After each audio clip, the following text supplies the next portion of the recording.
The contract was wrong. Naomi Carter's hands trembled as she held the document under the dim glow of her cleaning cart's work light. 3:47 a.m. on a Tuesday, and she stood frozen in the executive suite of Kang Tower, 72 floors above Chicago's sleeping streets, staring at words that would destroy the most dangerous man in the city. She shouldn't be reading this. Shouldn't even be touching it. The rules for night cleaners at Kang Logistics were absolute. Clean the offices, empty the trash, restock supplies, and never look at the papers on the desks. The man who owned this building didn't tolerate curiosity. The last cleaner who'd been caught going through files had simply disappeared. No termination notice, no final paycheck. Just gone. But Naomi had been a lawyer once. Before she'd fled. Before she'd erased herself. Before survival meant scrubbing toilets in buildings where men in $1,000 suits made deals that shaped the city's underworld. And even now, 3 years into her self-imposed exile, even wearing the shapeless blue uniform and carrying buckets of cleaning solution, her mind couldn't help but analyze legal language the way her lungs couldn't help but breathe. The merger agreement sat on Kang Miho's desk, casual as a breakfast menu. As if the man who'd built an empire on shipping containers that carried more than just cargo would leave something this sensitive out in the open. Unless he wanted someone to see it. The thought made her pulse spike, but she couldn't look away. The Korean characters swam before her eyes, beautiful and precise, laying out terms for a partnership between Kang Logistics and Pearl River Imports. On the surface, it looked legitimate. A standard merger creating a shipping conglomerate that would control West Coast and Midwest routes. But subsection 8, clause D buried on page 47 was poison. The language was elegant, almost invisible if you didn't know what you were looking for. A liability transfer mechanism that would shift all criminal exposure to Kang Logistics 12 months after signing. Pearl River would retain operational control while Kang's company absorbed legal risk. When law enforcement came, and they would come, every shipping container, every customs violation, every count of smuggling and trafficking would trace back to one man. Kang Miho would take the fall while his partners walked free. She'd seen this exact structure before. 3 years ago in the glass offices of Morrison, Webb and Associates, where she'd been a rising corporate attorney with a corner office view and a future that glittered like the city below. Where she'd traced these same clauses through a dozen different deals before she'd understood what she was really helping build. Before her mentor, David Chin, had been killed for trying to expose it. Before she'd grabbed her go bag and run. You read Korean. The voice came from behind her. Low, controlled, more statement than question. Naomi's entire body went ice cold. She hadn't heard the door open, hadn't heard footsteps on the plush carpet. But she knew that voice. Everyone in this building knew it. Smooth as expensive whiskey, sharp as a blade's edge, carrying the kind of authority that came from never needing to raise it. Kang Miho. Naomi's fingers spasmed on the contract. Every instinct screamed run, but she forced herself to turn slowly, carefully, keeping her hands visible, her body language non-threatening. The way you moved around predators who could end you before you finished screaming. He stood in the doorway like he'd been carved from shadows and expensive tailoring. 6 feet of controlled violence in a black suit that probably cost more than she made in 6 months. His face was all sharp angles and cold beauty, high cheekbones, a mouth that looked like it had forgotten how to smile, and eyes so dark they seemed to swallow light. The dragon tattoo coiled up the left side of his neck, partially visible above his collar, intricate scales rendered in black and gold that seemed to shift in the dim light. At 34, Kang Miho was the youngest head of a Korean organized crime family in Chicago's history. He'd inherited his father's shipping empire at 25 and transformed it from regional operation to international powerhouse. On paper he was a legitimate businessman. In reality his containers moved everything the law said they shouldn't: weapons, drugs, people, money. And he did it all with the precision of someone who understood that real power came from controlling supply chains the world pretended didn't exist. Naomi had cleaned his office every Tuesday and Thursday for 8 months. Had learned his schedule, his habits, the rhythm of his world. He left the building by midnight. Boys. He had a penthouse apartment in the attached residential tower, never returned to the offices after hours. Except tonight. I asked you a question. He moved into the room with the fluid grace of someone who'd trained his body to be a weapon. Each step was deliberate, calculated. He closed the door behind him with a soft click that sounded like a cell locking. You read Korean. Naomi's throat had gone dry. She swallowed hard, forced words past the terror. I was just cleaning, sir. I wasn't. Lying is inefficient.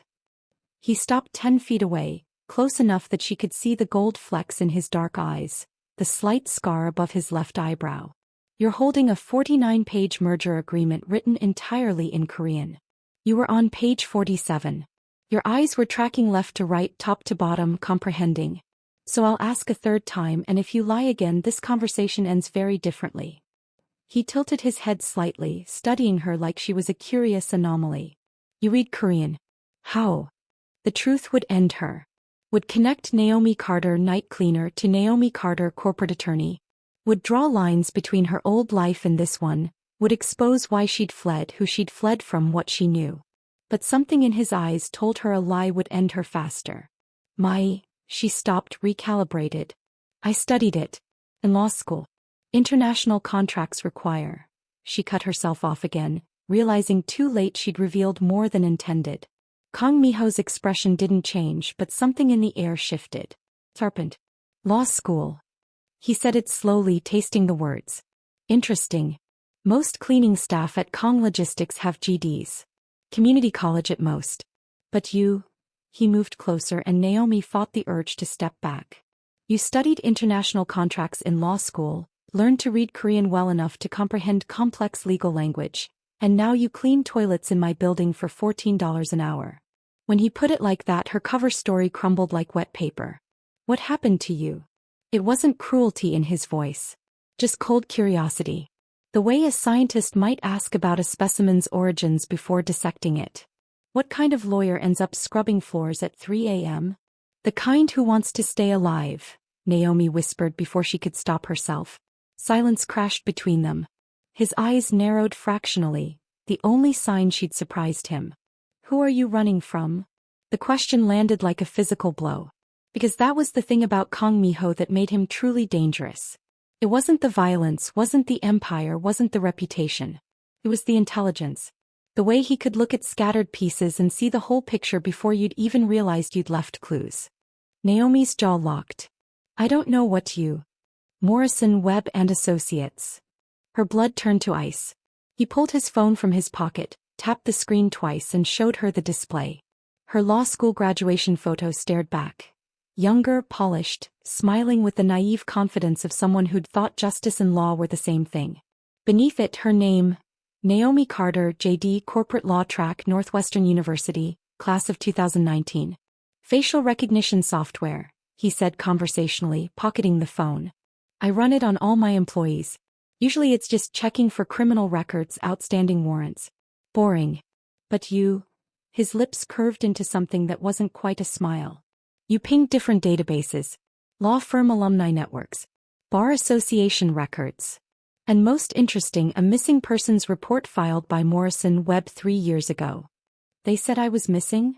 The words came out strangled. They're the ones who... She stopped. Forced herself to think like the lawyer she'd been instead of the terrified woman she'd become. Kang Miho watched her internal struggle with detached interest. They're the ones who what? Threatened you? Tried to kill you? He moved to his desk, set down the briefcase he'd been carrying. I can see you doing the calculation. Wondering what I'll do with this information. Wondering if you can run fast enough, far enough before I make a phone call. He was right. Her mind was already 3 steps ahead.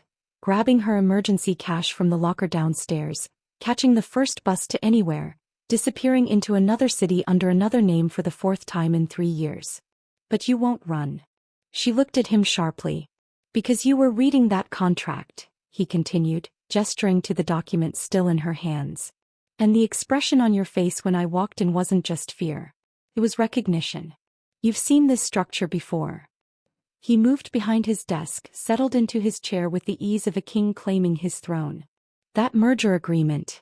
Tell me what you see. This isn't. Tell me. Command, not request. Naomi's hands shook, but her voice steadied. The lawyer in her, dormant for 3 years, rose like muscle memory. Subsection 8, Clause D. It's a liability transfer mechanism disguised as operational restructuring language. 12 months after signing, all criminal exposure shifts to Kang Logistics while Pearl River retains control. When law enforcement investigates, and based on the shipping routes outlined in sections 3 through 6, every violation traces back to you.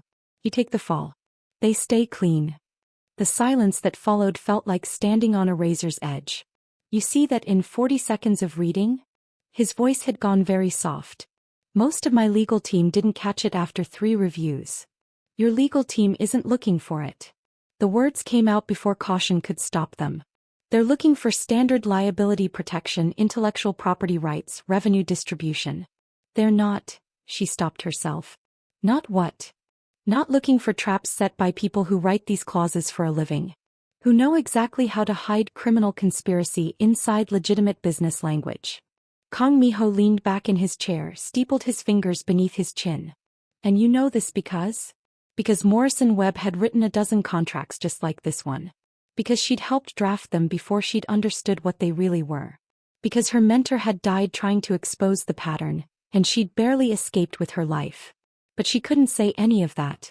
Couldn't admit she had knowledge that would make her valuable enough to kill. Or worse, valuable enough to keep. Answer me, Naomi Carter. Her full name in his mouth felt like a brand. How do you know? Because I've seen what happens when lawyers become weapons, she whispered. When firms stop serving clients and start serving criminals. When the law becomes just another tool for people who don't care about justice. His expression shifted, something almost like respect flickering across his features. Morrison Webb. It wasn't a question, but she nodded anyway. I worked there for 2 years. Corporate mergers and acquisitions. International contracts.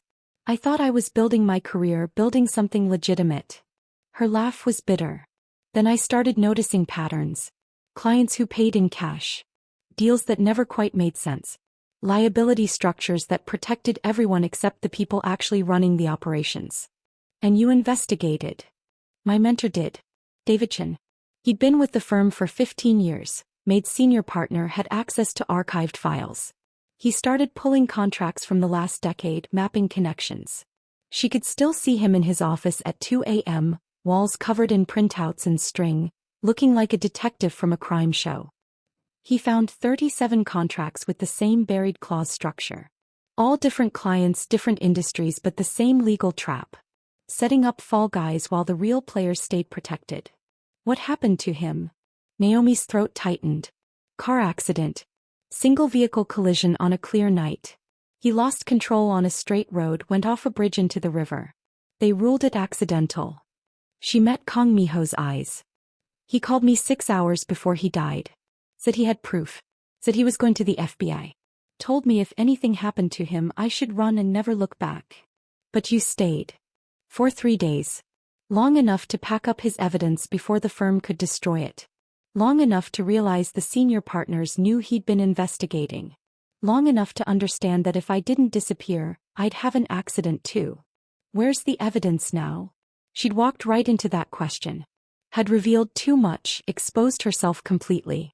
But something about the way he looked at her, not with the predatory hunger of someone who wanted to use her, but with the cold assessment of someone calculating value, made her answer honestly. Safe. Hidden.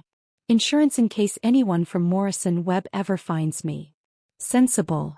Kang Miho tapped his fingers on the desk, a subtle rhythm that felt like thinking made audible. This merger contract. Pearl River Imports. Do you know who really owns them? Should I? If your mentor's investigation was as thorough as you suggest, yes. He pulled up something on his computer, turned the screen to face her.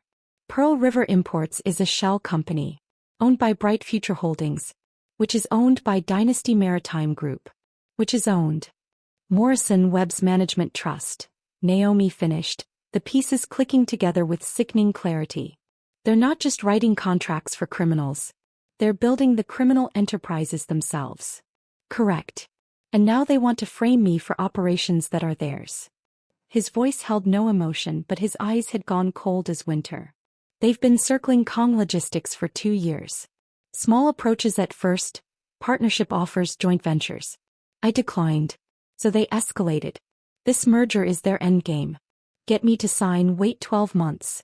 then trigger federal investigation that sends me to prison while they absorb my shipping routes. Naomi's mind raced. He knew. Even before I said anything, you knew the contract was a trap. I suspected. My instinct said something was wrong, but I couldn't find the mechanism. He gestured at the document. Until you walked me through it in under a minute. So why leave it on your desk? Why make it so easy for anyone to see? That dangerous almost smile returned. Because I wanted to know if anyone on my staff was smart enough to recognize it, loyal enough to tell me, or stupid enough to try using it against me. He stood, moved around the desk with that predator's grace. 12 people have cleaned this office in the last week. You're the only one who touched that contract. The only one who read it. The only one who understands what it means. He stopped directly in front of her. Close enough that she had to tilt her head back to maintain eye contact. Close enough that she could smell expensive cologne mixing with something darker. Gunpowder maybe, or the particular scent that clung to men who'd killed with their own hands. So now I have a choice to make, he said softly. I can let you walk out of here. Let you disappear back into whatever hole you've been hiding in. Pretend I never learned that a lawyer who can dismantle complex criminal contracts is scrubbing my floors. He paused, studying her face. Or I can keep you. Terror spiked through her veins. I can't. Morrison Webb wants you dead because you know too much. They want me in prison because I won't cooperate. We have a common enemy. His hand came up, she flinched, but he just pulled the contract from her trembling fingers. And you have knowledge I need. Experience with their methods, their patterns, their specific legal architecture. You're asking me to work for you. I'm not asking anything. He set the contract back on his desk, precise and deliberate. As of this moment, you're no longer employed as a cleaner. Your new position is consultant. Legal strategy specialist. You'll review every contract, every deal, every document that crosses my desk. You'll find the traps before I sign them. You'll help me understand how Morrison Webb thinks, how they build their schemes. And if I refuse? You won't. The certainty in his voice made her chest tighten. You're that sure? You spent 3 years cleaning toilets rather than practice law again. That's not cowardice, that's strategy. You stayed in Chicago instead of running to another state. That's not stupidity, that's surveillance. You've been watching, waiting, gathering information about the same people who killed your mentor. He leaned in slightly. You want revenge. You want justice. But you're not strong enough or connected enough to get either alone. Every word landed like a blow because every word was true. I am, he continued. Strong enough, connected enough. And now I'm motivated enough. Morrison Webb tried to destroy me. That's unacceptable. His voice dropped to something that made her skin prickle with awareness of just how dangerous he was. So yes, Naomi Carter, you're going to work for me. Not because I'm forcing you, though I could, but because we both want the same thing. We want to burn Morrison Webb to the ground. And together we can. He should say no. Should run. Should disappear so thoroughly even facial recognition couldn't find her. But he was right. She'd been hiding for 3 years, and hiding hadn't brought David justice. Hadn't stopped Morrison Webb from destroying others. Hadn't done anything except make her smaller, quieter, less than she'd been. And this man, this ruthless, intelligent, dangerous man, was offering her a weapon. If I do this, she said slowly, I'm not just a consultant. I want full protection. New identity if needed. Security measures. Because the moment Morrison Webb learns I'm alive and working for you, they'll come for both of us. He nodded. Already planned for. You'll move into the residential tower. 71st floor. Security. Will be assigned. Your old life stays buried until we're ready to use it. And when we are ready? His smile was sharp and cold and promised violence. When we're ready, we don't just expose them. We dismantle them. Every contract, every shell company, every dirty deal. We take everything they built and burn it so thoroughly there's nothing left but ashes and arrest warrants. Naomi looked at the man who'd just conscripted her into a war she'd been running from for 3 years. Saw the cold intelligence in his eyes, the controlled violence in his posture, the absolute certainty that he would win because he always won. And she thought about David Chin, who died trying to do the right thing alone. Maybe it was time to try doing it with someone who knew how to fight dirty. Okay, she whispered. I'll work for you. I'll help you destroy them. Good. Kang Miho pulled out his phone, sent a rapid text. Dae-young will be here in 5 minutes. He's my head of security. He'll get you situated in your new apartment, run you through security protocols. He returned to his chair, pulled out a leather folder. We start tomorrow. 9 a.m. I'll have 6 contracts ready for your review. Real deals I'm actually considering, mixed with 2 more traps I suspect Morrison Webb has planted. Tomorrow I'm scheduled to clean offices? He raised an eyebrow. Not anymore. Your cleaning supervisor will be informed you've been transferred. No details. Just gone. He paused. If anyone asks, you moved back to your family in Atlanta. Boring story. Unmemorable. The kind of thing no one follows up on. I don't have family in Atlanta. I know. That's why it works. A knock at the door interrupted them. Kang Miho called something in Korean and a man entered. Tall, lean, with sharp features and eyes that assessed Naomi in 2 seconds and catalogued every threat she might pose. This was Dae-young clearly, and he looked like someone who'd killed people before breakfast and would do it again before lunch. Boss. Dae-young's voice carried a Seoul accent, crisp and professional. Kang Miho gestured at Naomi. Naomi Carter. New legal consultant. She needs an apartment on 71, full security package and a briefing on protocols. Handle it. Dae-young's expression didn't change, but something flickered in his eyes. Surprise, maybe, or calculation. The lawyer who went missing? The same. Morrison Webb is looking for her.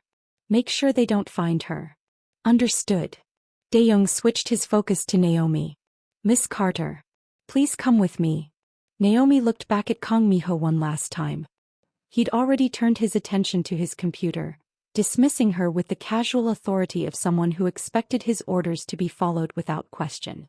She just sold her freedom for a chance at revenge. She just traded cleaning toilets for reviewing criminal contracts. She just agreed to work for a man who could end her life as easily as offering her coffee. And as she followed Dae-young out of the office, leaving behind her cleaning cart and her carefully constructed invisibility, Naomi Carter felt something she hadn't experienced in 3 years. Hope. Dark, dangerous, probably foolish hope. But hope nonetheless. Welcome back, my beautiful dreamers and night wanderers. Before we dive deep, make sure you're subscribed, hit that like button and drop a comment telling me where you're watching from. Your support keeps this channel alive, keeps these stories coming. Every click, every share, every bit of love you show helps us uncover these dark romance tales of power, protection, and impossible love. Now settle in. Dim the lights. Get comfortable. Because tonight, I'm taking you into a world where cleaning supplies hide law degrees, where corporate lawyers become ghosts, and where the most dangerous man in Chicago just conscripted his greatest weapon. This is the story of Naomi Carter and Kang Miho. And nothing will ever be the same. The apartment on the 71st floor was a cage wrapped in luxury. Naomi stood at the floor-to-ceiling windows, watching dawn paint Lake Michigan in shades of rose and gold, and tried not to feel like she'd made a deal with the devil. The space was vast, open-concept living area, gourmet kitchen she'd never use, bedroom with a bed that could sleep 4, bathroom with a soaking tub and rainfall shower. Everything was decorated in minimalist grays and whites, expensive and cold, the kind of apartment designed to impress rather than comfort. But it was the security that made it a prison. Cameras in the hallway, guards at the elevator, bulletproof glass in the windows.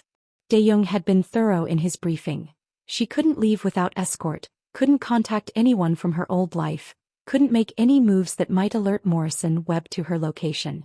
For her own protection, he'd said. For her own control, she'd thought. She'd traded one kind of hiding for another. At least when she'd been a cleaner, she'd been able to move freely, to come and go as needed. Now she was a bird in a gilded cage, and the man who'd locked the door expected her gratitude. Her phone buzzed, a new number she didn't recognize. The text was brief in Korean. My office. 9 a.m. Don't be late. King. Naomi glanced at the clock. 6:47 a.m. She had 2 hours to shower, eat, and transform herself from the woman she'd been into the woman she needed to be. The problem was she wasn't sure who that was anymore. 3 years ago she'd been Naomi Carter, rising corporate attorney. Sharp suits, sharper mind, a reputation for finding solutions nobody else saw. She'd been confident, ambitious, hungry for success in a way that felt clean and righteous. Then David had died and she'd become nobody. A ghost. A woman who scrubbed floors and kept her head down and pretended her law degree hadn't existed. Now Kang Miho expected her to be something new. His weapon against Morrison Webb. His legal strategist. His consultant. The possessive pronoun in that text, my office, hadn't escaped her notice. She showered in water too hot, trying to burn away the exhaustion of a sleepless night. Dressed in clothes she found waiting in the closet, professional but not ostentatious, tailored black pants, a crisp white blouse, a blazer that fit like it had been made for her measurements. Which it probably had been, she realized. Kang Miho didn't leave things to chance. At 8:55 a.m. Daeung appeared at her door. Ready. His expression was unreadable, neither friendly nor hostile, just professionally detached. Do I have a choice? There's always a choice, Miss Carter. He gestured toward the elevator. The question is whether you'll like the alternatives. They rode down in silence. Naomi's reflection in the polished elevator doors showed a woman she barely recognized, pulled together, professional, looking every inch the corporate attorney she'd once been. The transformation was unsettling. Like watching a ghost wear her skin. The executive suite on the 72nd floor was controlled chaos. Phones ringing, assistants moving with purpose, the low murmur of business being conducted in 3 languages. Everyone looked expensive and efficient, the kind of employees who cost 6 figures and earned their keep. Kang Miho's corner office commanded a view of both the lake and the city, a statement of power rendered in glass and steel. Daeung knocked twice, waited for acknowledgement in Korean, then opened the door. Miss Carter, sir. Send her in. Naomi stepped inside, and the door closed behind her with that same soft click that sounded like fate sealing. Morning light flooded the space, making Kang Miho's desk look like an altar. He sat behind it in another perfectly tailored suit, this one charcoal with subtle pinstripes, reviewing something on his tablet with the focused intensity of someone who didn't allow distractions. Sit. He didn't look up. Naomi sat in one of the chairs across from his desk. Leather, expensive, positioned slightly lower than his chair. Power dynamics made visible in furniture placement. He finished whatever he was reading, set down the tablet with deliberate care, and finally turned his attention to her. In the morning light, his features were even sharper, like someone had carved him from marble and decided beauty and danger could coexist in the same face. You clean up well, he said, and she couldn't tell if it was compliment or observation. Thank you. That wasn't a compliment. Just a fact. He pulled a stack of folders from his desk drawer, set them between them with precise alignment. 6 contracts. 4 legitimate deals I'm considering. 2 traps I suspect Morrison Webb planted through intermediaries. He tapped the stack. Your job is to tell me which is which and explain the mechanisms. Naomi stared at the folders. That's it? No context? No background on the deals. Context can bias analysis. I want your fresh eyes, your instinct for traps. He leaned back in his chair. You have 4 hours. My conference room is through that door. He gestured. Everything you need is there. Laptop, legal databases, translation software if needed. When you're done, come back here and present your findings. And if I'm wrong? His smile was cold. Then I'll know you're not as valuable as I hoped and we'll reassess our arrangement. The threat hung in the air like smoke.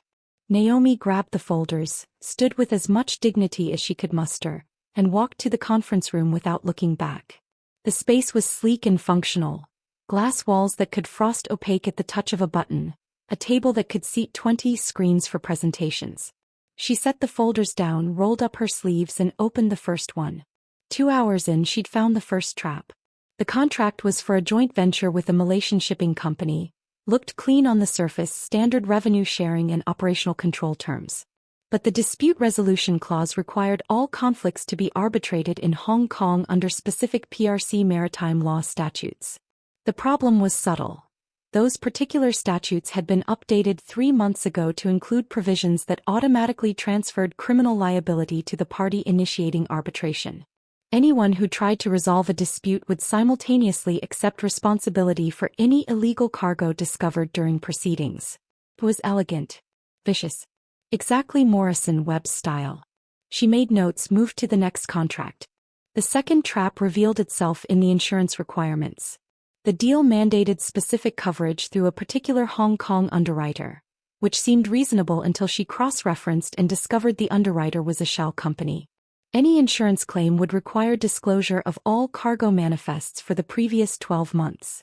Once disclosed, those manifests would be accidentally leaked to customs enforcement. By hour 3, she'd identified both traps and vetted the 4 legitimate deals. Her analysis was thorough, documented, ready to present. She returned to Kang Miho's office at exactly 1 p.m. He was on a phone call, speaking rapid Korean that she could follow well enough to understand he was negotiating something hard, aggressive, no room for compromise. He saw her enter, held up one finger, finished eviscerating whoever was on the other end, then ended the call with a curt farewell. Well. He gestured for her to sit. Naomi laid out her findings systematically, walking him through each contract, explaining the mechanisms she'd found, the subtle legal architecture that marked Morrison Webb's signature style. She spoke with the confidence of someone who knew her analysis was solid, backed by evidence and experience.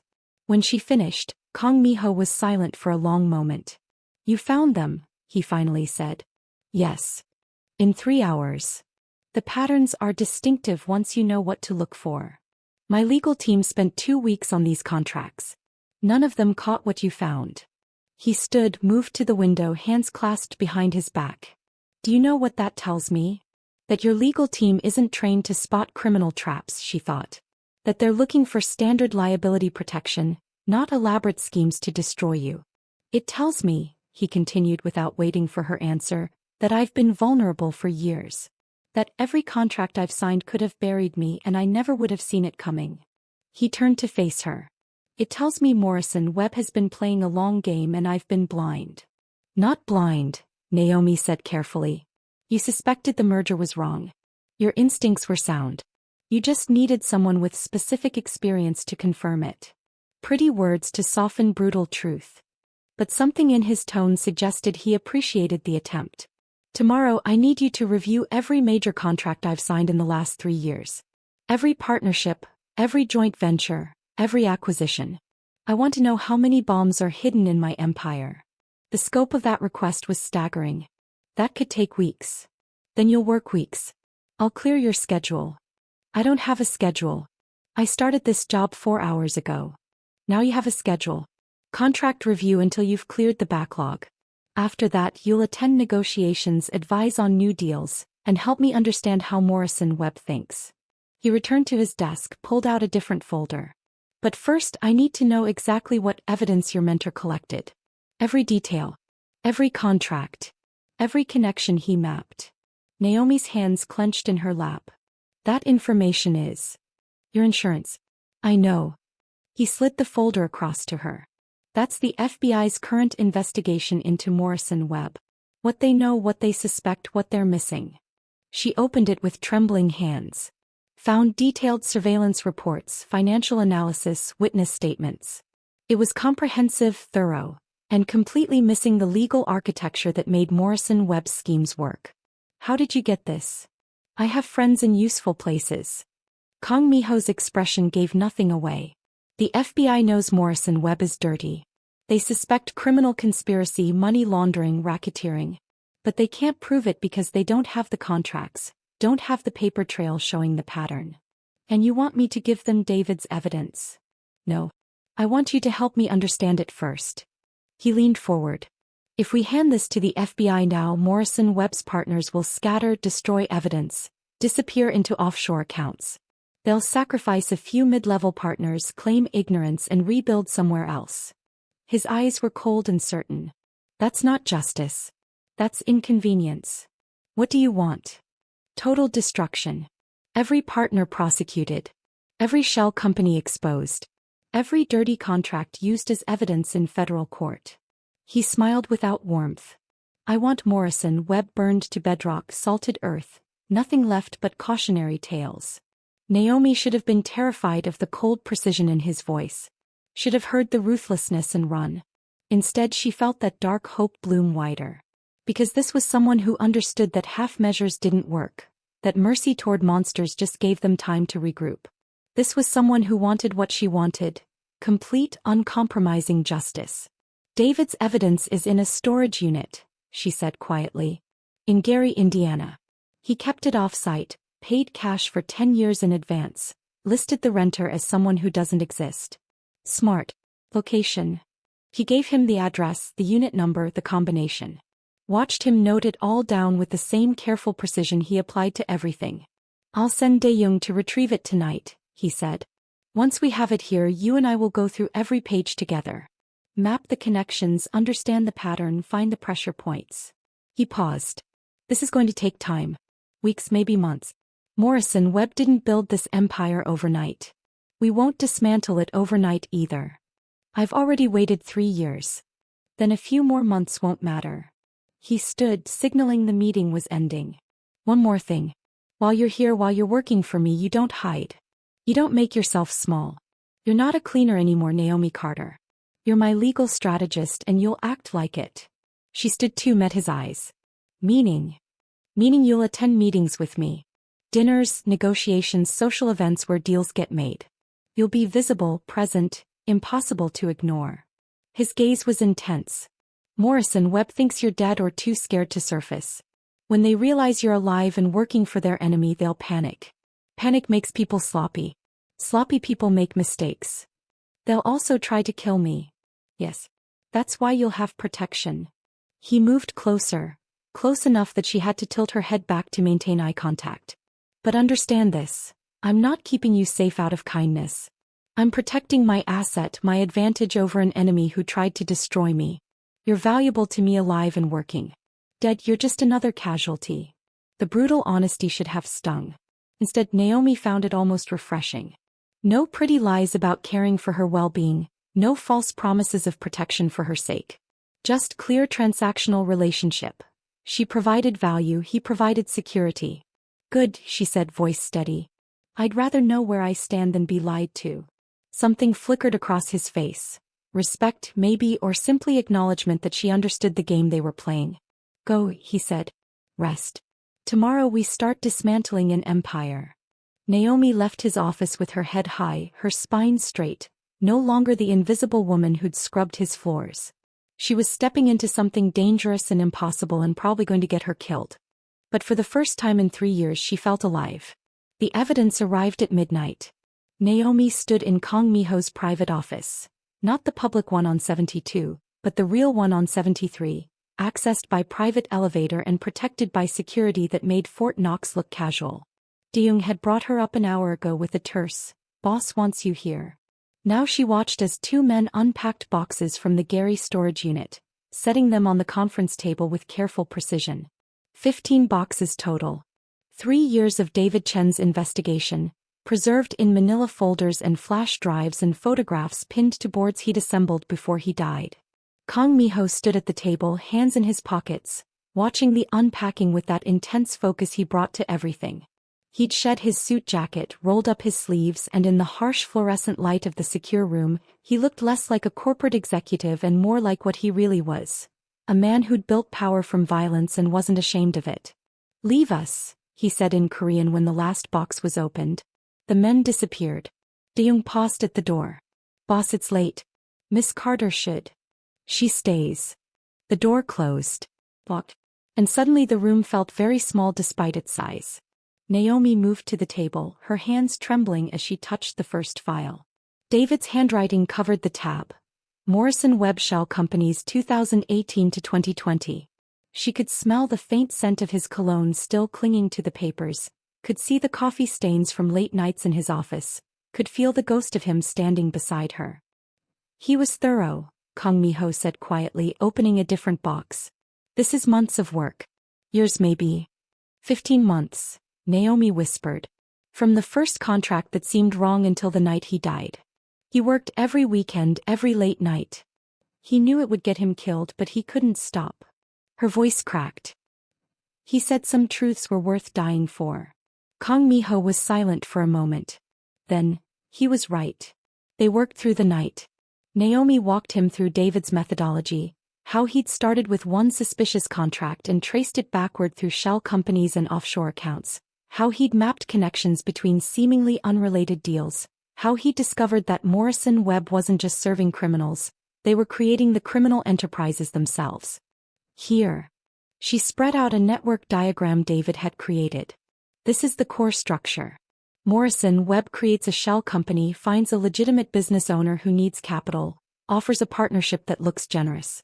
The owner signs, gets influx of cash, thinks they're expanding their business.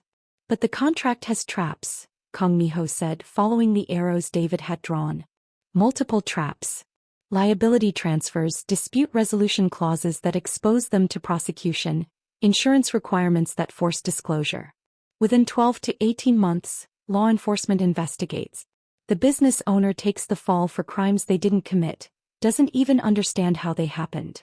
And Morrison Webb? Stays clean. Their shell companies dissolve. Their senior partners claim they were deceived by clients. They express shock and regret. Naomi's hands clenched. Then they rebuild the same structure with different names and do it all over again. Kang Miho studied the diagram with cold focus. How many victims? David documented 37 in the decade before he died. But he thought there were more, earlier cases, smaller operations. He estimated Morrison Webb had been running this scheme for at least 15 years. And no one stopped them. David tried. The grief rose in her chest like a wave. He had all this evidence, had the pattern documented, was going to the FBI. And they killed him for it. You're sure it was them? His car was serviced 3 days before the accident. Brakes were perfect. Tires new.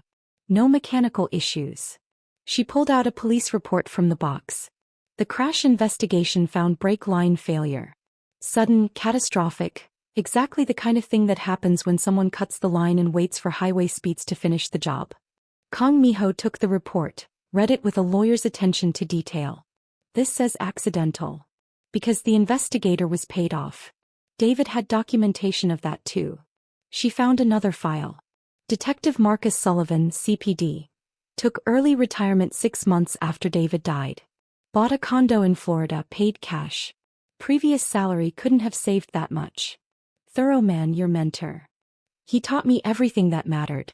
How to read contracts, how to think 3 steps ahead, how to recognize when legal language is being weaponized. Naomi looked at the boxes of evidence. He taught me that law without justice is just tyranny with better paperwork. Kang Miho set down the report carefully. And then he died and you ran. I was 26. Alone. Terrified. I grabbed what I could from his office, put his evidence in storage and disappeared. She met his eyes. I became invisible because I wanted to survive. But survival isn't the same as living. No. It's not. Something in his tone made her look at him more carefully. In the harsh light, without the armor of his suits and his corner office, he looked younger. Tired. Almost human. You understand, she said. Not a question. I inherited my father's empire when I was 25. Didn't choose it, didn't want it, but family is obligation in my world. You don't refuse. He moved to the window, bulletproof glass overlooking a city that belonged to him in ways that had nothing to do with ownership.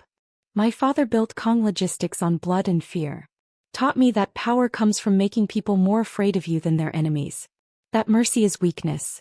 That family means controlling everything and trusting no one. You believed him? For a long time. Yes. His reflection in the glass looked hollow. Then I started noticing the cost. Associates who disappeared for minor betrayals. Business partners who retired after disagreements. Women who'd been trafficked through our shipping routes, treated like cargo instead of human beings. He turned to face her.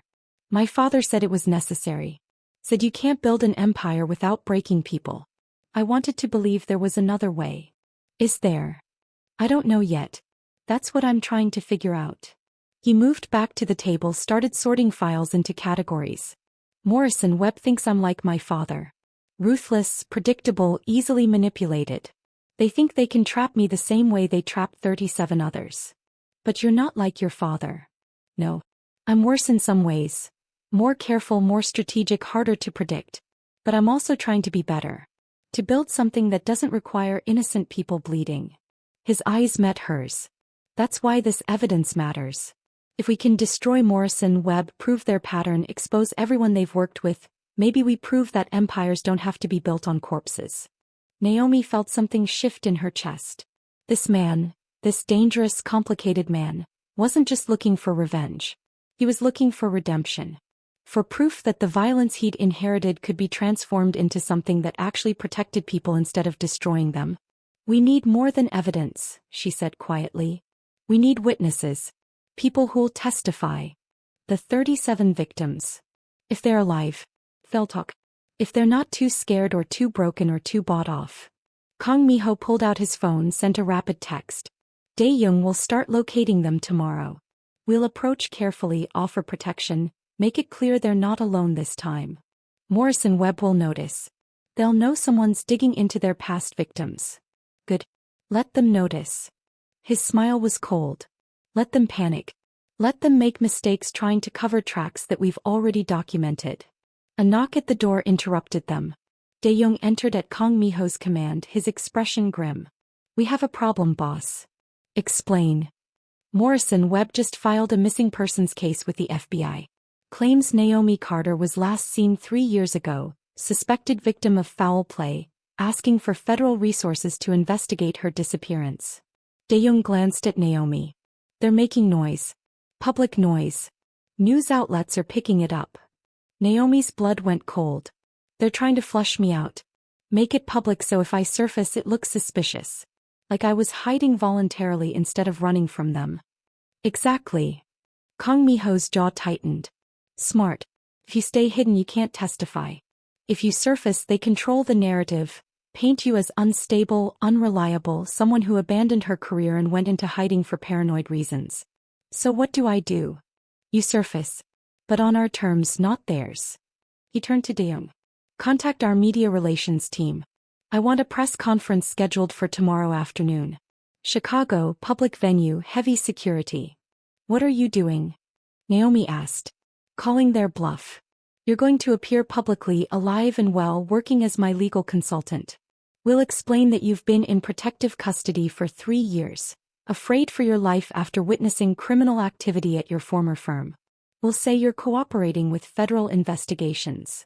We don't have federal cooperation yet. We will by tomorrow. I'll make calls." His eyes were cold, certain. "Morrison Webb thinks they can control this story. They're wrong. We're going to own it completely." Naomi's heart hammered. "They'll come for me. Not subtly. Not carefully. They'll send someone to do what? Kill you in public? That proves everything you're about to say." Kang Miho moved closer. "Yes, it's dangerous. Yes, they'll try. But that's exactly why we do this now, while we have momentum, while they're off balance." His hand came up, almost touching her face, then dropped. "I told you I'd protect my assets. I meant it. I'm not an asset. I'm a person. You're both." No apology in his voice. "And I protect what's mine." The possessive phrase hung between them. Naomi should have been offended, should have pushed back against being claimed like property. Instead she felt that dark thrill again. Because being claimed by Kang Miho meant being protected by the most dangerous man in Chicago. Meant having resources, security, power. Meant not being alone anymore. "Okay," she said. "We go public. We control the narrative. We make Morrison Webb react instead of act." "Good." He gestured to the evidence boxes. "Tonight we finish cataloging this. Tomorrow we change the game. And after that," his smile was sharp and promising, "we burn them all." The press conference was a declaration of war wrapped in expensive suits and careful words. Naomi stood at the podium in the Chicago Hilton's Grand Ballroom, camera lights blazing, microphones bristling like weapons. Beside her, Kang Miho radiated controlled power in charcoal pinstripes, his presence alone enough to make journalists sit straighter, pay attention. She'd been terrified walking in. Now, reading from prepared remarks while departing from script when it mattered, she felt something else entirely. Fury.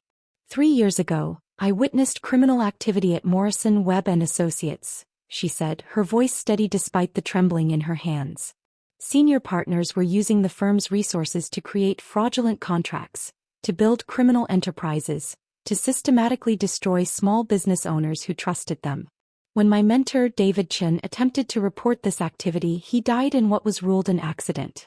I fled because I believed, and still believe, that I would have been next. Cameras flashed. Reporters shouted questions. Security kept them back. I went into hiding under an assumed identity, working menial jobs trying to stay invisible. Until recently, when I was approached by Mr. Kang to review contracts for his legitimate business operations. In that review, I discovered Morrison Webb attempting the same fraudulent schemes that killed my mentor. She paused, looked directly into the cameras. I'm here today because hiding doesn't stop evil. Silence doesn't protect the next victim. I have evidence, extensive documented evidence, of Morrison Webb's criminal conspiracy spanning 15 years. And I'm turning it over to federal prosecutors today. The room erupted. Naomi stepped back from the podium, let Kang Miho field the aggressive questions with the calm of someone who owned the room, the building, possibly the entire block. Miss Carter is under my personal protection, he said in response to one shouted question about her safety. Any threats against her will be considered threats against Kang Logistics and handled accordingly. The message was clear. Touch her and you die. They left through a secured exit, Dae-young and 4 other men forming a human shield. The SUV waiting was armored, windows bulletproof, driver trained in evasive maneuvers. Inside the vehicle, Naomi finally allowed herself to shake. You did well, Kang Miho said quietly, his hand finding hers in the space between them. The touch was brief, professional, but it steadied her anyway. I just painted a target on my back the size of Illinois. You already had the target. Now you have an army between it and you. The SUV pulled into underground parking at Kang Tower. They rode the private elevator in loaded silence, Dae-young and 2 guards accompanying them to the secure floor. Naomi's new apartment, the cage she'd resented 48 hours ago, now felt like sanctuary. Food's being sent up, Dae-young said. Security rotation is doubled. Boss, I've got the updated threat assessment you requested. Kang Miho took the tablet, scanned it with the focus of someone reading a battlefield report. Which Naomi supposed he was. 3 credible threats in the first hour after the press conference, he said. Morrison Webb's senior partners are making calls. Activating assets. Assets meaning hitmen, Naomi said flatly. Yes. No point softening it. Dae-young full protective detail. She doesn't leave this floor without minimum 4-man team. Already arranged. After Dae-young left, Kang Miho moved to Naomi's window, staring out at the city below. The dragon tattoo on his neck seemed to move with each breath, scales catching the afternoon light. You're staying here tonight, Naomi said. Not a question. Yes. Because you don't trust your own security? Because I trust myself more. He turned to face her. Morrison Webb will try something within 72 hours. First attempt will be clumsy, hired muscle, someone they can disavow. But if that fails, they'll escalate. To what? To methods that work. His expression was unreadable. Which means I need to understand exactly what we're dealing with. Every partner, every connection, every resource they have. He was right. Going public had shifted the game, but it hadn't won it. They'd just entered the most dangerous phase. The window between exposure and prosecution, when Morrison Webb had everything to lose and nothing left to protect. Show me the evidence again, she said. All of it. I need to find the pressure points, the partners who'll flip, the deals we can use as leverage. They worked through the afternoon and into evening, spreading David's investigation across Naomi's living room floor. Photographs, contracts, wire transfers, shell company filings. The architecture of corruption laid bare. Here, Naomi said, pulling out a file marked personnel. David documented the internal structure. Senior partners who knew everything, junior partners who only handled specific deals, support staff who processed paperwork without understanding it. Kang Miho studied the organizational chart. Who's vulnerable? Rachel Kim. Junior partner, handles real estate transactions. She's second-generation Korean-American, came to Morrison Webb 5 years ago from a boutique firm. Naomi tapped the photo. David noted she seemed uncomfortable during several meetings. Like she suspected something was wrong but couldn't prove it. You think she'd cooperate? If we approach right. Offer immunity protection. She's young enough to rebuild a career, old enough to understand the prison time she's facing if she doesn't flip. Dae-young can locate her. Arrange a quiet meeting. Naomi pulled out another file. And here, Thomas Morrison, one of the founding partners. He's 73, ready to retire. David noted tension between him and the other senior partners. Maybe he's tired of the risk, wants to exit before it all collapses. Tired old men make excellent witnesses. Kang Miho smiled without warmth. They've already lived their lives. They understand legacy. We offer him a deal: testify and retire peacefully, or go to prison and die there. It was ruthless. Exactly the kind of pressure that would work. They were building a case not just on evidence but on psychology. Finding the weak points in Morrison Webb's structure and applying pressure until something cracked. Boss. Deung's voice came through the intercom. FBI is here. 2 agents, they say they need to speak with Miss Carter. Naomi and Kang Miho exchanged glances. Send them up, Kang Miho said. The agents were exactly what Naomi expected. Professional, skeptical, armed with questions and authority. Agent Sandra Park, Korean-American, sharp-eyed and sharper-tongued.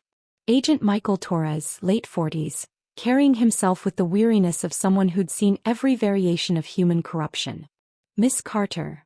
Agent Park settled onto the couch without being invited. Quite a press conference. Thank you. That wasn't a compliment. You just made our jobs infinitely harder. Kang Miho, leaning against the wall with arms crossed, raised an eyebrow. How so? Because now Morrison Webb knows federal investigation is active. They'll destroy evidence, intimidate witnesses, create legal roadblocks. Agent Torres pulled out a recorder. We've been building a case against them for 18 months. Quietly, carefully, getting inside their operation. Your public statement just burned months of work. Or, Naomi said coldly, it saved you years. Because I have evidence your investigation doesn't. I have David Chen's complete documentation of their scheme going back 15 years. 37 documented victims. Paper trails proving pattern and intent. Everything you need to prosecute. Silence. Agent Park's expression shifted, calculation replacing irritation. You're offering cooperation? Yes. Complete cooperation, full access to evidence, testimony against all parties. Naomi leaned forward. In exchange for immunity and witness protection. Immunity for what? Agent Torres asked. What did you do? Technically, I helped draft 2 of the contracts David later identified as fraudulent. Before I understood what they were, before I knew Morrison Webb was using them criminally. But I still put my name on work product that facilitated crimes. 2 contracts in 2 years isn't prosecutable given the circumstances. Agent Park waved it off. But protection is expensive. Resource-intensive. We'd need to justify it to our superiors. Then let me make this simple. Kang Miho's voice cut through the negotiation like a blade. Miss Carter stays under my protection. Your agency gets credit for the arrest, but you don't have to protect her. Win-win. Agent Torres studied him with the expression of someone trying to decide if a snake was poisonous. And what do you get out of this arrangement? Morrison Webb tried to destroy my business. I'd like to watch them prosecuted. Ideally with maximum publicity and sentencing. Personal revenge isn't how the justice system works. No. But cooperation is. Kang Miho smiled. We provide evidence, witnesses, documentation. You provide prosecution. Miss Carter's mentor died trying to do the right thing alone. This time she's not alone. The agents exchanged glances. Some unspoken conversation happening in the silence. We'll need to examine the evidence, Agent Park said finally. Everything. If it's as comprehensive as you claim, we can move forward with immunity and cooperation agreements. It's being delivered to your field office tomorrow morning, Naomi said. Complete copies of everything. Organized, indexed, ready for legal proceedings. And Miss Carter? Stays here. Kang Miho's tone allowed no argument. Under my security. Available for testimony, depositions, whatever you need. But she doesn't enter federal custody until Morrison Webb is actually arrested. That's not standard. This isn't a standard case. His eyes were cold. Morrison Webb has already killed 1 whistleblower. They have resources, connections, the ability to reach people even in protective custody. Miss Carter is safer here. Agent Torres looked like he wanted to argue, but Agent Park cut him off. Fine. For now. But if the evidence holds up, if we move forward with prosecution, we revisit the protection arrangement.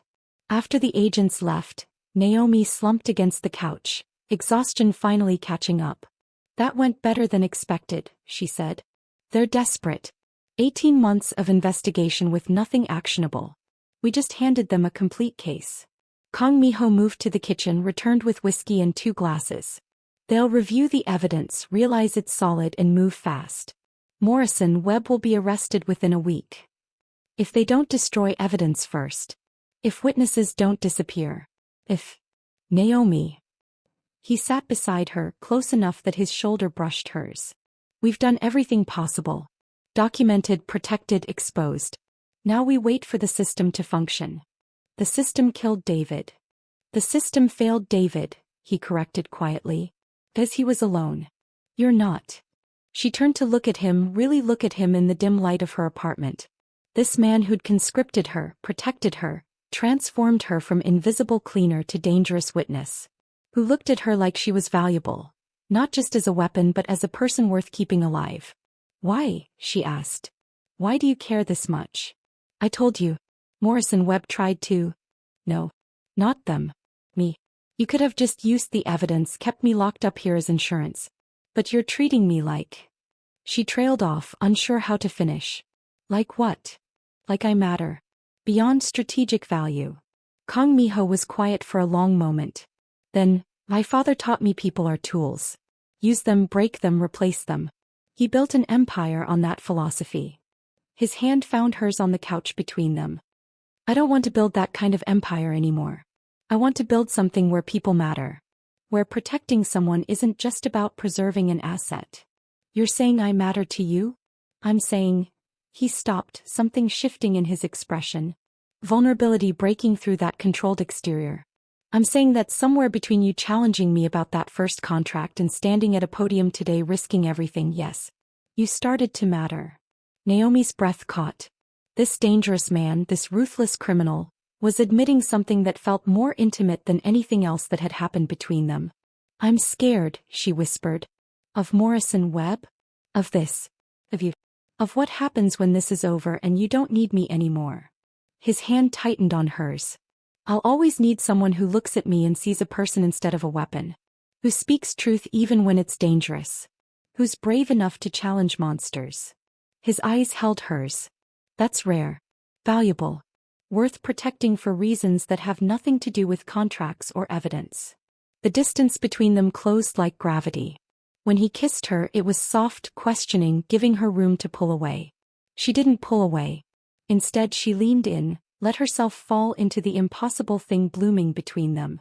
His hands cupped her face, gentle despite their capacity for violence. Her fingers tangled in his hair, pulling him closer. When they broke apart, both breathing hard, his forehead rested against hers. This is complicated, he said. Everything about us is complicated. I'm still a criminal. I know. I've hurt people. Killed people. I know that too. And you're still here. Where else would I be? She smiled against his lips. You're my dangerous man with the capacity for gentleness. My monster trying to remember how to be human. My impossible choice that somehow feels like the only right one. He kissed her again, harder this time. Less question, more answer. And when he lifted her into his arms, carrying her to the bedroom, Naomi let herself surrender to the terrifying certainty that she was falling in love with the last man she should trust and trusting him anyway. The attempt came 3 days later. Naomi was reviewing contracts in the conference room, Kang Miho across the table working through shipping manifests, when the building's alarm system shrieked to life. Deung burst through the door. Breach. Parking garage level 3. 4 men armed heading for the service elevators. Kang Miho was moving before the sentence finished. Lock down the floor. Get her to the safe room. No. Naomi grabbed his arm. I'm not hiding while people die protecting me. That's exactly what you're doing. He pulled free. All business now, the gentleman from 3 nights ago replaced by the cold strategist who'd survived a decade in organized crime. Ding, move her. Now. Boss. That's an order. 2 guards appeared flanking Naomi. She fought, but they were professionals trained to move bodies without hurting them. Within seconds she was in the safe room. A reinforced interior space with its own air supply, communications equipment, and enough supplies to last a week if necessary. Through the security monitors she watched chaos unfold.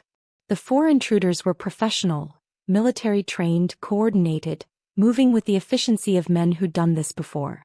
They'd somehow bypassed building security, disabled alarms on lower floors, and were now fighting their way up through Kang Miho's defensive positions. Dae-young and 6 men held the main elevator access. Gunfire echoed through the feed, controlled bursts, professional, nothing like the wild shooting from movies. One of Kang Miho's men went down. Then another. And Kang Miho himself appeared in the hallway, weapon drawn, moving with the same lethal grace he brought to everything. Naomi's heart stopped. She watched through monitors as he flanked the intruders, coming from an access stairwell they hadn't anticipated. Watched him drop 2 men with precision shots that spoke of extensive training, not just street violence. Watched the remaining attackers realize they were caught between Dae-young's position and Kang Miho's, and make the calculation that survival meant retreat. They didn't make it to the stairs. Within 7 minutes it was over. 4 bodies in the hallway. 2 of Kang Miho's men wounded but alive. And Kang Miho himself standing over the carnage with cold eyes and steady hands, checking the fallen intruders with professional efficiency. Naomi couldn't breathe. She'd known theoretically that Kang Miho was dangerous. Had understood intellectually that he'd killed people. Watching it was different. Through the monitor she saw him pull a phone from one of the dead men's pockets, scroll through messages with Dae-young looking over his shoulder. Then he looked directly at the security camera, his eyes finding hers through the lens. "Open the safe room," he said into the intercom. "It's over." Dae-young complied. The door unsealed with a hiss of equalizing pressure. Naomi stepped into the hallway and stopped. The smell hit her first, cordite, blood, the copper penny scent of violence. Then the reality of bodies on expensive carpet, security teams already moving to clean up, the clinical efficiency of men who'd done this before. Kang Miho walked toward her, holstering his weapon with practiced ease. His shirt had blood spatter. His expression was empty. "Don't," she said when he got close. "Don't what?" "Apologize for who you are. For what you do. I knew when I agreed to this." Something flickered across his face. Relief, maybe, or simply acknowledgement. "Morrison Webb sent them," he said. "Professional contractors. The kind you hire when you want someone dead and don't care about collateral damage. They knew exactly where I was."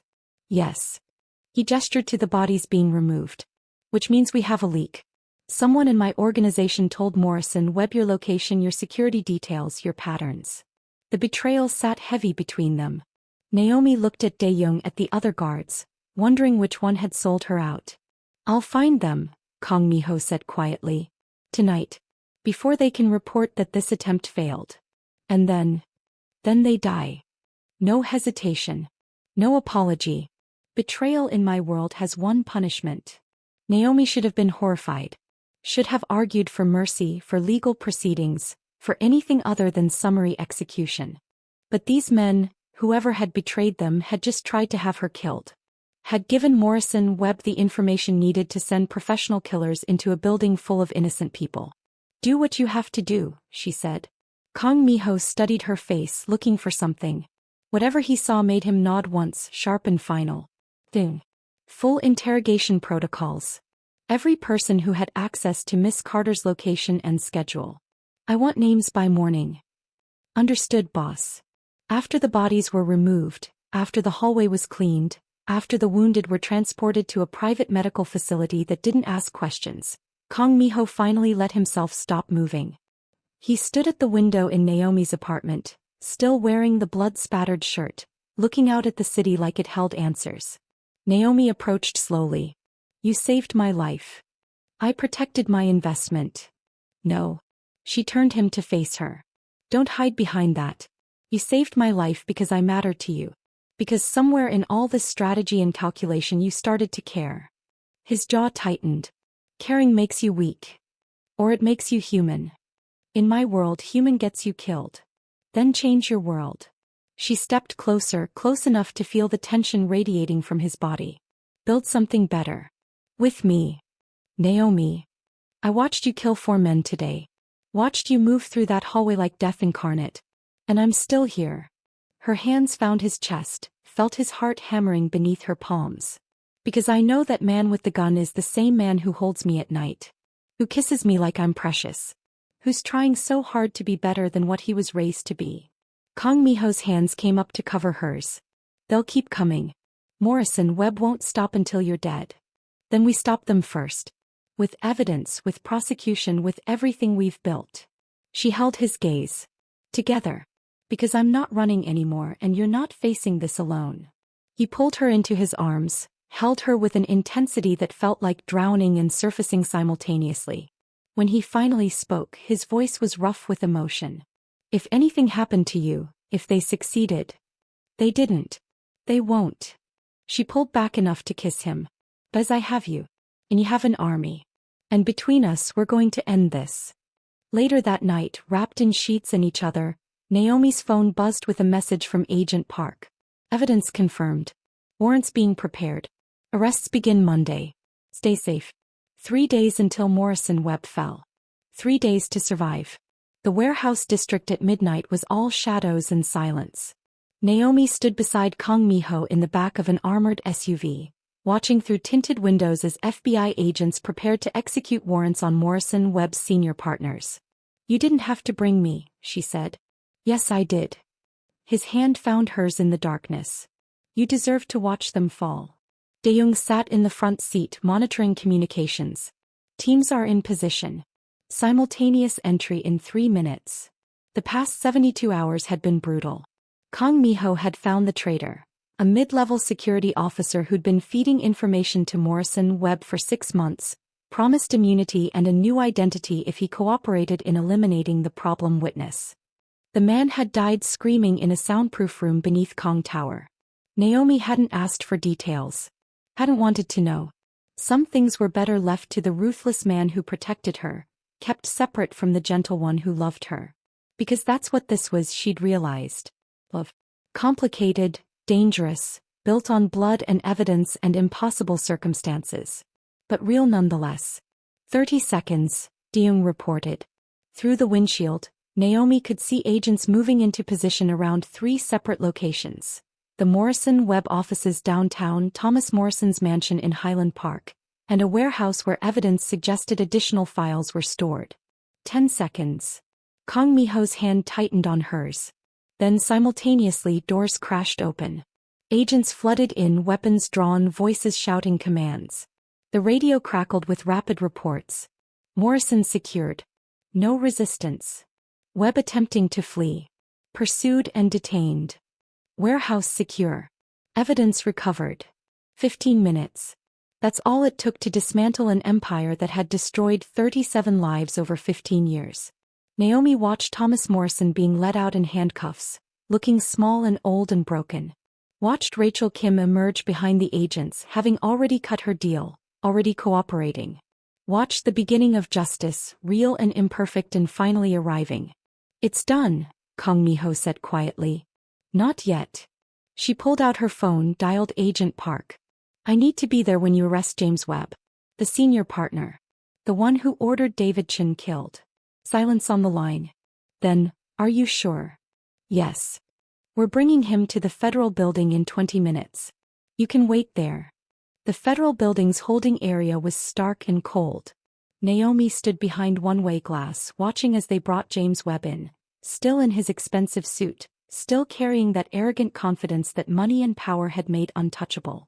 He'll know. Agent Park stood beside her. You want to talk to him? Yes. That's not standard. Nothing about this case is standard. Kang Miho's voice came from behind them. Let her face him. They brought Naomi into the interrogation room. James Webb looked up, saw her, and went absolutely white. You're dead, he whispered. No. I'm the woman whose mentor you murdered. Whose life you tried to destroy. Whose testimony is going to put you in federal prison for the rest of your natural life. Naomi sat down across from him, hands steady despite the rage burning in her chest. David Chin documented everything. 37 victims, 15 years of fraud, evidence that proves you built criminal enterprises and destroyed innocent people for profit. You can't, we have attorneys, this is over. It's over, Mr. Webb. The FBI has everything. Your shell companies, your co-conspirators, your money trails. Rachel Kim is cooperating. Thomas Morrison is cooperating. You're alone. Webb's face crumbled. What do you want?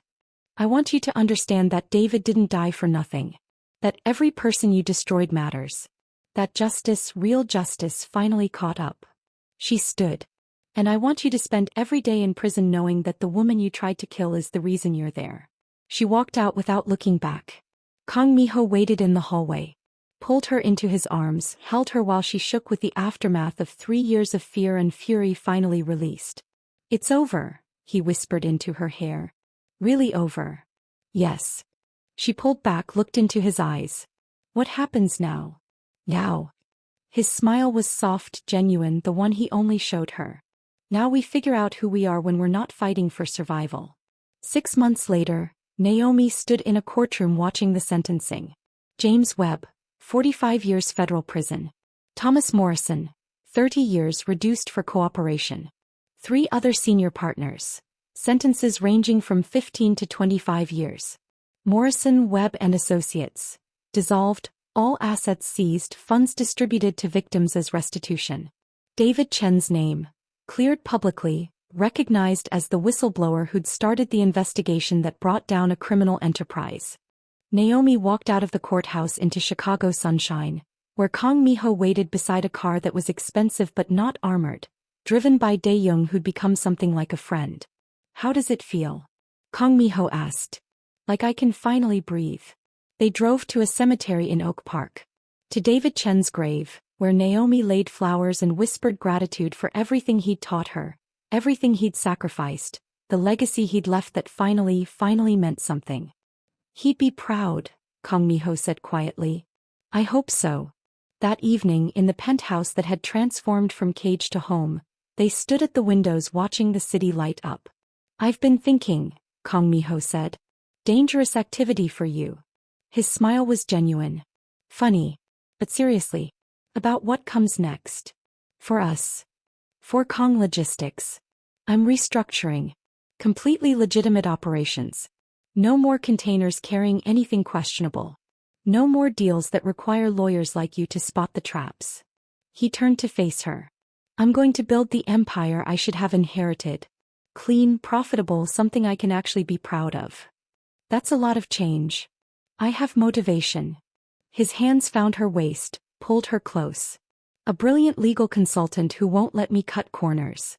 Who sees the best in me and demands I live up to it. Is that what I am? Your conscience. You're my everything. He said it simply, honestly. My strategist, my conscience, my partner, my love. The woman who called me out in Korean and changed my entire life. Naomi laughed. I was reading a contract. You were being brave when you should have been terrified. Trusting your instincts when silence would have been safer. His forehead touched hers. You saved me from making a mistake that would have destroyed everything. And then you saved me from myself. We saved each other. Yes. He pulled a small box from his pocket. Which is why I'm asking if you'll save me permanently. Naomi's breath stopped. The ring inside was perfect. Simple, elegant, a single diamond that caught the city lights and held them. Marry me, Kang Miho said. Not because it's strategic or protective or because we've been through hell together. But because I love you. Because you make me want to be better. Because a life without you in it isn't worth living. Tears blurred her vision. You're a criminal reformed but still dangerous. Yes. You've killed people. We'll probably have to do it again to protect your empire. Yes. You're complicated and ruthless and sometimes terrifying. All true. And I love you anyway. She kissed him, tasting salt from her own tears. Yes. Of course yes. I'll marry you and challenge you and keep you honest and love you exactly as you are. He slipped the ring onto her finger, kissed her like she was air and he'd been drowning. When they finally broke apart, both breathless, Naomi looked at the city below. The city that had tried to destroy her, that had tested her, that had brought her to this impossible man. What do you think David would say? She asked. About all this? Kang Miho considered. I think he'd say you did what he couldn't. You survived, you fought back and you won. Not just against Morrison Webb but against the version of yourself that wanted to stay hidden. And about you? He'd probably threaten to haunt me if I ever hurt you. His smile was soft. Which is fair. I'd deserve it. Yes, you would. They stood there as night deepened, two people from different worlds who'd found each other in chaos and chosen love over survival, connection over isolation, building something beautiful from the ashes of everything that had tried to destroy them. Somewhere in whatever place the dead went, David Chin looked down at his protege and smiled. She'd finished what he started. She'd found justice. And more importantly, she'd found someone who saw her completely and loved her anyway. The circle was complete. The war was won. And Naomi Carter, former ghost, former cleaner, current legal consultant and future Mrs. Kang, was finally, impossibly home. The David Chin Memorial Legal Clinic opened on a Tuesday morning in September, exactly 4 years after his death. Naomi stood at the entrance of the renovated brownstone in Pilsen, watching moving trucks unload furniture, supplies, everything needed to run a full-service legal aid clinic for small business owners targeted by predatory contracts. The building had been a gift from Kang Miho, purchased quietly, renovated carefully, presented to her 6 months ago with a single sentence: build what David would have wanted. She'd cried then, was close to crying now. Stop it, a voice said behind her. Rachel Kim appeared, carrying a box of files, looking nothing like the terrified junior partner who'd cooperated with the FBI. Her hair was shorter, confidence restored, eyes bright with purpose. If you cry at the opening, I'm crying, and I'm wearing mascara that's definitely not waterproof. Naomi laughed, wiped at her eyes. I just keep thinking he should be here. David should be the one cutting the ribbon, giving the speech about justice and second chances. He is here. Rachel set down the box, gestured at the bronze plaque beside the door. Every person we help, every predatory contract we dismantle, every victim who walks out of here with hope instead of despair, that's David. That's his legacy living. The plaque read, David Chin Memorial Legal Clinic, because justice delayed should never mean justice denied. Beneath it, in smaller letters, founded by Naomi Carter, JD, and Rachel Kim, JD, with support from Kang Logistics Foundation. Kang Miho had insisted on that last part. People should know where the money comes from, he'd said. Transparency. Legitimacy. No more hiding in shadows. He'd transformed Kang Logistics over the past year. Divested from anything remotely questionable. Brought in compliance officers, external auditors, ethics committees. It had cost him relationships, partnerships, the quiet cooperation of men who'd built empires on handshakes and blood. But he'd rebuilt something cleaner. Harder. Better. And he'd done it because Naomi had looked at him one night and said, I can't marry a man whose business requires me to look away from what he does. I need to look directly at you and see someone I'm proud of.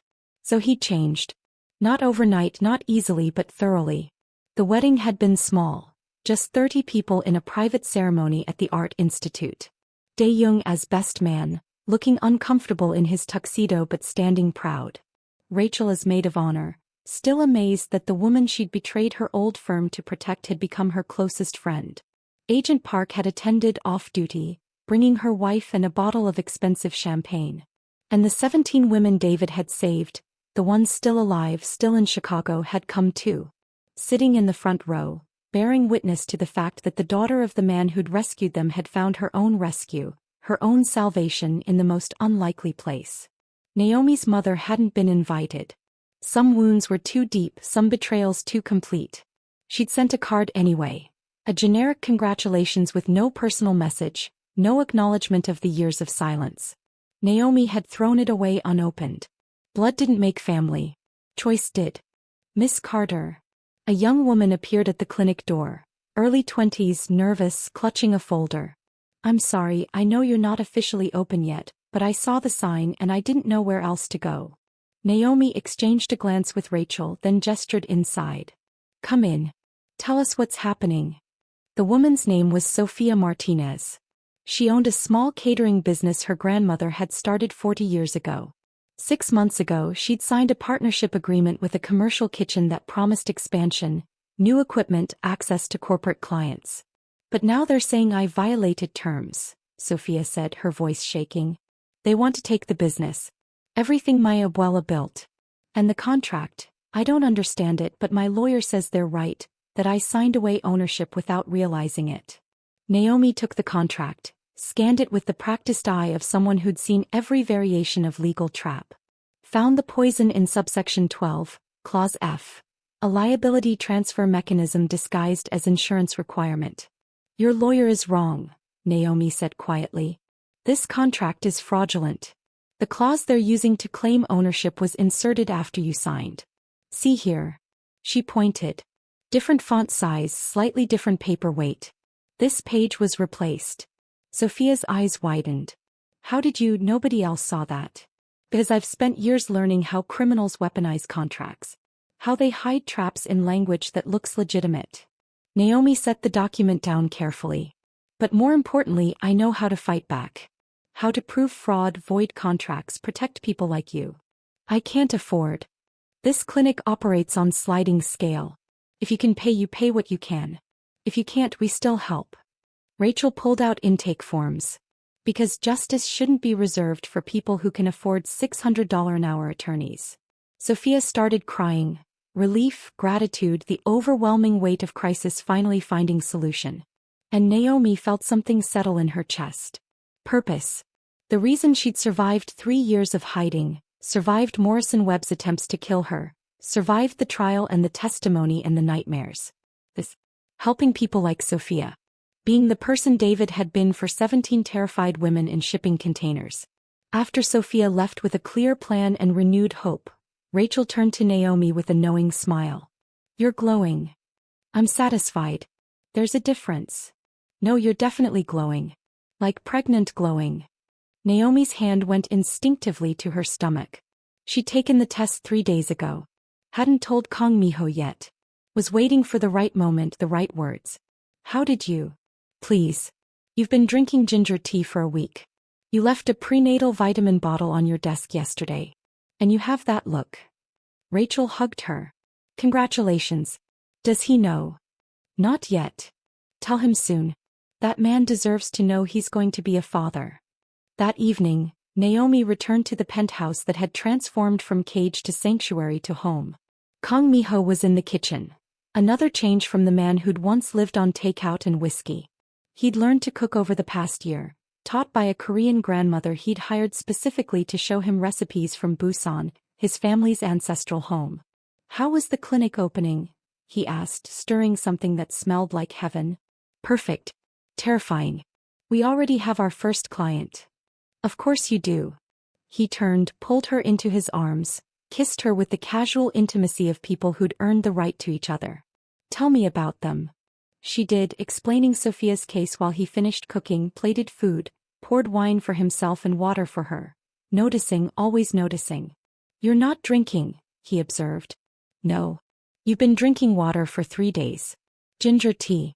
Crackers for breakfast. His eyes searched hers. Naomi.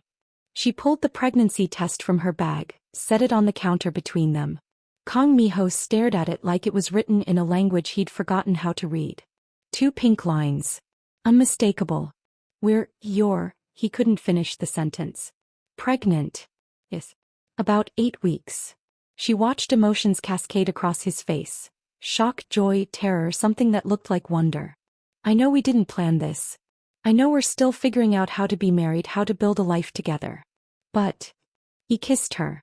Fierce and gentle and completely overwhelming. When he finally pulled back, there were tears in his eyes. I never thought I'd get this, he whispered. A wife who sees me completely and loves me anyway. A legitimate business I'm actually proud of. And now. His hand settled on her stomach, reverent. A child. A family. Something pure that isn't built on my father's legacy. Are you happy? I'm terrified. He laughed through tears. I have no idea how to be a father.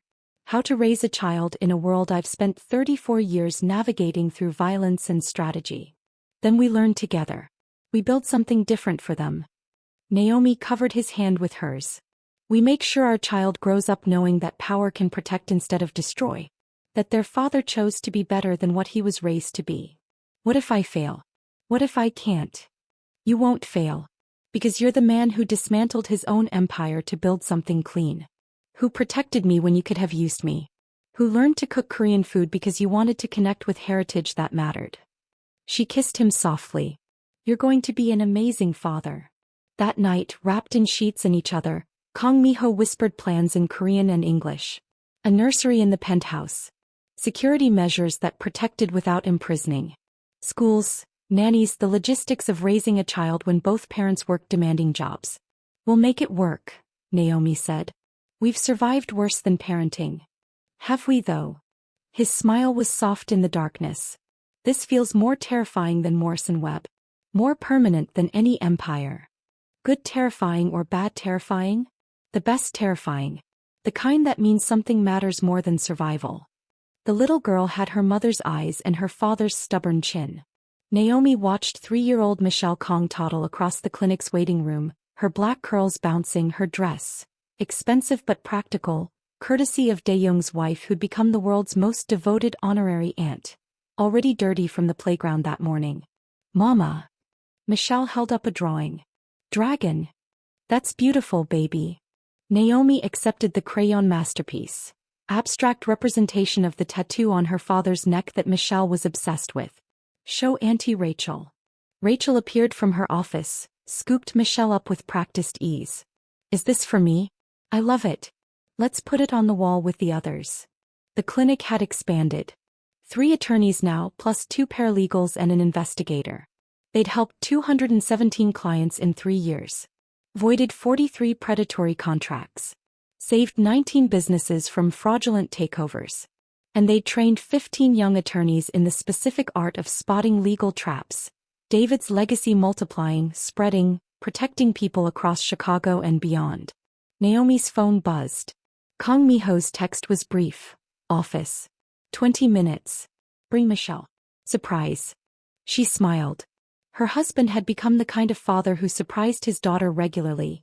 Elaborate scavenger hunts through Kang Tower, special lunches where Michelle got to sit in the big chair and run meetings, private tours of shipping facilities where workers doted on the boss's little girl who spoke to them in Korean her father taught her. He'd built an empire that could include his daughter. That wasn't sanitized for her benefit but was actually clean enough for her presence. They rode the elevator to 72. Michelle bounced with excitement. She loved visiting Daddy's office, loved the attention from Dae-young and the other men who'd transformed from dangerous enforcers into honorary uncles who carried princess band-aids and knew all the words to Frozen. Kang Mi-ho's office door was closed. Naomi knocked. Come in. She opened it to find the space transformed. Balloons, streamers, a cake on the conference table. And standing beside Kang Mi-ho were Sophia Martinez and her grandmother, the first client the clinic had ever helped. Surprise. Sophia beamed. We wanted to celebrate. Celebrate what? 3 years since you saved our business. 3 years of success we wouldn't have without you. Sophia's grandmother, tiny and fierce and 93 years old, stepped forward with a wrapped package. This is for your little one. And for you.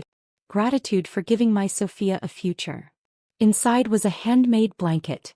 Intricate, beautiful, stitched with care and love. Naomi's eyes filled. Senora Martinez, this is... I can't. You can. You will. The old woman's eyes were bright with emotion. You saved more than a business, Mija. You saved my family's legacy. My granddaughter's hope. This, she gestured at the blanket. This is nothing compared to what you gave us. Michelle, oblivious to the emotional weight, made a beeline for the cake. Daddy cake. Kang Mi-ho laughed, scooped her up. Yes, princess. But first we say thank you to Mrs. Martinez for the beautiful present. Thank you. Michelle parroted, then buried her face in her father's shoulder, suddenly shy. Watching them, her dangerous husband holding their daughter with such tenderness, this family she'd built from ashes and evidence and impossible choices, Naomi felt complete. Sophia cut the cake. Dae-young appeared with coffee and juice boxes. And for an hour they celebrated small victories that meant everything.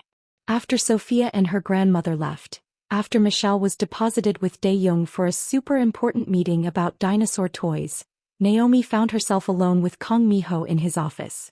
That was beautiful, she said. Thank you for organizing it. Thanks, Sophia. She called me last week, asked if she could do something special for the clinic's anniversary. He pulled Naomi into his arms. But I'm glad she did. Glad you got to see what you've built. How many lives you've changed. We've changed.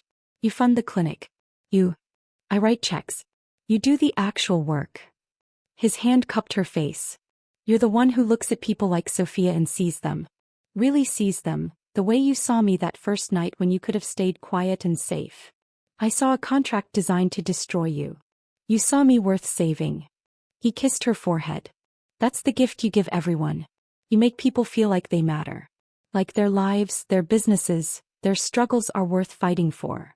Someone taught me that. She smiled through tears. A mentor who died believing I'd continue his work. A husband who showed me that fighting doesn't always mean violence. Sometimes it means standing in courtrooms and clinics and refusing to let evil win quietly. They stood there as afternoon light painted the office gold, holding each other like anchors in a world that had tried repeatedly to tear them apart. I love you, Kang Miho said.